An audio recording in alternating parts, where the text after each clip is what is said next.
안녕하세요. 뻔뻔하고 경우 없는 시어머니와 신우 때문에 환장하겠는 30대 워킹맘입니다. 어디서부터 시작해야 할지 모르겠지만 정말 환장하겠네요. 앞뒤 사정을 모르는 사람들은 제가 친정하고 시댁을 차별하는 그런 여자라고 생각하겠지만 제가 친정을 우선시하게 된 데에는 다 그럴 만한 사정이 있었답니다. 원래 사람이 자기한테 잘해주는 쪽으로 마음이 기우는 게 당연하지 않나요? 제 친구 중에 한 명도 친정어머니와는 사이가 소원한 반면 시댁에서는 시어머니를 시엄마라고 부르면서 나서서 딸 역할을 자처하는데 사실 그 친구 친정어머니는 돈 필요할 때만 자기 딸인 제 친구에게 연락을 해왔거든요. 반면에 그 친구 시어머니는 백화점이든 어디든 가면 우리 며느리 선물이라며 하다못해 립스틱이라도 하나씩 꼭 챙겨주셨다대요. 그러니 친구 말이 늙어도 친정어머니보단 시어머니랑 사는 게 속이 편할 것 같다는 거지요. 아무튼 사람은 다 자기가 마음 편하고 자기한테 잘해주는 쪽으로 마음이 기울게 돼 있는 것 같아요. 남편하고는 원래 고등학교 동창이었는데 급속도로 가까워진 건 30이 넘어서였어요. 남편이 제가 다니던 회사 근처에 가게를 차렸거든요. 그리고 저는 제가 다니던 회사에는 구내식당이 있긴 했지만 음식이 제 입맛에 맞지가 않았어요. 그래서 저는 늘 점심을 싸우거나 회사 근처에서 해결하는 편이었는데 그런 와중에 새로운 식당이 열었으니 안 가볼 수가 없었지요. 그렇게 남편이 하는 식당인 줄 모르고 방문했다가 주인인 남편을 알아봤고 그 일을 계기로 빠르게 가까워졌네요. 저희는 2년을 연애하고 결혼을 약속하게 되었는데 그건 일단 남편 나이가 저보다 2살이 많아서 당시 이미 33이었거든요. 아이 욕심이 있었던 남편은 하루빨리 결혼해서 신혼은 건너뛰고 아이를 갖기를 바라는 눈치였어요. 하지만 저는 달랐습니다. 남편과 적어도 1년 정도는 둘만의 시간을 즐기다가 이후로 아이도 갖고 남들 하는 건 저도 소위 흉내는 내보고 싶었달까요. 그리고 저희는 이런 견차를 좁히지 못한 상황에서 식을 올리고 신혼여행에 갔다가 허니문 베이비로 지금의 딸을 갖게 되었습니다. 남편은 무척이나 기뻐했지만 저는 제 계획과는 많이 달랐기에 솔직히 놀란 마음이 더 컸어요. 하지만 어쨌든 찾아온 생명이니 이내 기뻤고 감사했지요. 그렇게 저희는 부모가 되었습니다. 그런데 문제는 제가 다니던 회사가 그렇게 작은 회사는 아니었음에도 불구하고 임신과 출산에 매우 인색한 제도를 가지고 있었다는 거예요. 그래서 사실 남편에게 말은 안 했지만 이직을 하고 임신을 하면 좋겠는데 하는 생각도 있었고요. 그리고 이건 여담이지만 8년의 회사 생활 동안 저는 출산 휴가와 육아 휴가를 다 쓰고 오는 여직원은 단 한 명도 본 적이 없었습니다. 남자 직원들은 말할 것도 없었고요.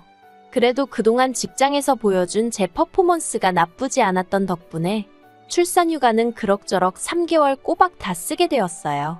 그런데 문제는 육아휴직이었습니다. 저에게 주어진 시간은 1년이었지만 제가 생각했을 땐 무조건 3개월 안에는 복귀해야지. 안 그러면 승진을 걱정할 게 아니라 아예 자리가 없어질지도 모른다는 생각이 들대요. 그래서 고민 끝에 어머님께 연락을 드렸습니다. 한 달에 200만 원씩 드릴 테니 저희 애 좀 봐주시면 안 되냐고요. 참고로 당시 저희 집에서 시댁까지는 걸어서 15분 거리였습니다. 어머님 아버님이 집들이 때 저희 집에 오셨다가 동네가 한적하고 좋다며 이사를 오셔서 가까워진 케이스였지요. 반면에 친정은 저희 집에서 차로 1시간은 달려야 하는 거리였습니다. 그리고 친정어머니는 허리디스크 수술도 한번 받으신 상황이었어요. 그래서 저도 어쩔 수 없이 어머님께 부탁을 드렸던 건데 돌아오는 반응은 냉담하기 짝이 없었습니다. 200만 원 받자고 그 짓거리를 어떻게 하냐면서 저더러 애는 엄마가 키워야 하는 거라고 잔소리만 잔뜩 하셨거든요. 그런데 솔직히 애는 엄마가 키워야 하는 걸 누가 모르나요? 하지만 남편이 생활비라고 가져오는 벌이는 한 달에 많아야 300 남짓이었어요. 그 돈으로 당장에야 애를 굶기진 않겠지요. 그런데 애가 커서 나중에 초등학교에라도 들어가면 그땐 무슨 돈으로 키우냐는 거예요. 막말로 제가 애 키운다고 회사 때려쳤다가 다시 복귀한다고 하면 누가 저를 위해 자리 하나 비워놓고 기다리고 있는 것도 아니잖아요. 그래서 어떻게든 제 일자리를 사수해야겠다는 생각뿐이었네요. 하지만 어머님으로부터 매정한 거절을 당하고 이후로 저는 고민이 많았습니다. 친정어머니께 말씀을 드린다면 당연히 봐주신다 할 테니 더더욱 그쪽엔 아예 말을 꺼내지도 말아야겠다 싶었달까요. 그리고 이 갑갑한 속내를 털어놓을 곳이 마땅치 않아 여동생에게 하소연을 했습니다. 그런데 여동생이 선뜻 내가 봐줄까? 그러는 거예요. 일단 자기가 1년 정도 봐준다 생각하라면서 뒷일은 또 그때 생각하자며 저를 달래대요. 당시 제 여동생은 다니던 대학을 휴학하고 아르바이트를 하며 등록금을 벌고 있었어요. 이건 단순히 친정에 돈이 없어서가 아니라 친정아버지의 말씀을 따른 거였지요. 직접 돈을 벌어서 대학 등록금을 한번 내보면 저희가 얼마나 비싼 수업을 받고 있는지 실감이 날 거고 그러면 학업에 더 열중할 수 있을 거라면서요. 그리고 솔직히 저도 여동생과 마찬가지로 대학교를 다녔고 당시 휴학도 2번이나 해가며 아르바이트로 등록금 대부분을 마련했었는데요. 처음엔 그런 친정아버지의 엄한 교육 방식이 이해가 되질 않았지만 지금은 무척이나 감사하게 생각하고 있어요. 아무튼 그렇게 여동생에게 아이를 맡기고 저는 회사에 복귀했습니다. 회사에서는 말로는 뭐하러 이렇게 빨리 복귀를 했냐며 놀라는 눈치였지만 한편으론 상사가 흡족해하는 게 느껴지더라고요. 그래서 내가 옳은 선택을 했구나 싶었지요. 그리고 저는 복귀 후 6개월 만에 승진에 성공했습니다. 모든 게 여동생 덕분이란 생각이 들 만큼 정말 고마운 마음뿐이었어요. 그래서 작은 명품백을 하나 선물했네요. 그런데 제가 제 여동생에게 명품백 선물했단 소식을 들은 신우가 저에게 서운하다며 연락을 해왔어요. 황당하기도 하고 한편으론 그런 건 도대체 어떻게 안 건가 싶어서 제가 신우에게 단도직입적으로 누가 그러드냐고 물었습니다. 그랬더니 신우가 누구겠어 하더니 저희 남편이 그랬다는 거예요. 황당해서 그 길로 바로 남편에게 전화를 걸었습니다. 신우한테 그런 소리는 못하러 했어? 신우 오해하게. 오해할 게 뭐가 있어. 그냥 당신이 가족들한테 잘한다는 이야기를 한 거야. 당신 칭찬한 거라고. 그걸 누가 칭찬으로 듣겠어. 이제 친정하고 시댁하고 차별한단 소리 나오게 생겼네. 자기야, 다음부턴 그런 이야기는 하지 마. 그리고 이후로도 신우가 몇 번이고 왜 언니는 언니 동생만 챙기냐고 나는 남이냐고 투덜거려대는 통에 결국 견디다 못한 제가 제 여동생과 똑같은 가방을 하나 사줬습니다. 어차피 신우가 곧 대학 졸업을 앞두고 있었기에 겸사겸사 주는 선물인 셈치고요. 솔직히 돈이 아까웠는데 그래도 또 사주고 나니까 어머님 아버님도 저한테 잘했다면서 그런 게 윗사람 역할이라는 말도 안 되는 칭찬을 해주시대요. 그래서 그냥 이번에는 어쩔 수 없었지만 다음부터는 뭐가 됐던 간에 시부모님이든 신우든 귀에 안 들어가게 조심해야겠다. 그런 생각만 하고 말았지요. 그런데 남편이 또 기어이 일을 그르쳤습니다. 올해 초 회사와 연봉 협상을 했는데 생각보다 이야기가 잘 풀렸어요. 제가 기대하던 만큼은 아니었지만 그래도 여러 가지 상황을 고려했을 때 절대로 나쁜 조건이 아니었지요. 그리고 저는 평소에 저라면 연봉이 오른 만큼 저축을 생각한다던가 미래의 어떤 돌발 상황을 대비하기 위해 아껴두려고 들었을 텐데 어쩐 일인지 이번만큼은 뭐에 씌인 것 마냥 꼭 저를 위해서 쓰고 싶더라고요. 그래서 무엇을 할까 고민하다가 차를 새로 뽑아야겠다는 생각을 하게 되었습니다. 사실 원래도 타던 차가 없던 것은 아니에요. 심지어 그 차를 사고 1년도 안 돼서 식을 올렸기 때문에 앞으로 타려면 몇 년이든 더 탈 수 있는 상황이었지요. 그때도 뭔가 씌인 듯해서 사느라 전부 현금으로 샀었고요. 그런데 또 차를 사고 싶더라니까요. 그리고 남편과 상의 끝에 애도 있고 하니까 이참에 SUV를 뽑는 쪽으로 이야기가 됐어요. 솔직히 결혼 전이고 애가 없었다면 뚜껑 열리는 스포츠카로 딱 뽑고 싶은 마음이었는데 그게 뭐 말처럼 쉽나요? 그래 실용적인 걸로 사자 그렇게 된 거지요. 그리고 저는 타던 차를 여동생을 줘야겠다는 생각을 했습니다. 어차피 전액 현금으로 샀던 차라서 여동생이 따로 갚아야 하고 그런 것도 없었고 중고차로 팔게 되면 헐값에 팔아야 하니 아까운 생각도 들었거든요. 그래서 남편에게도 지금 타는 차는 결혼 전 내 돈으로 내 능력으로 샀던 거 알지 않냐면서 그러니 처분도 내가 알아서 하겠다 했습니다. 남편도 그러라며 별 문제 없다고 했고요. 그런데 문제는 남편이 어머님과 통화하는 과정에서 이 이야기를 한 모양이었어요. 제가 연봉이 올라서 차를 사기로 했고 타던 차는 처제를 줄지 팔아버릴지 제가 고민하고 있다는 식으로요. 제가 남편더러 뭐 한다고 시댁에다 그런 이야기를 미주알 고주알 다 했냐고 하니까 자기 딴에는 자기 와이프 그러니까 저 말이에요. 능력 있다고 자랑한 거래요. 아기는 없었다면서 미안하다고 어쩔 줄 몰라 하는 남편한테 성질을 낼 수도 없고.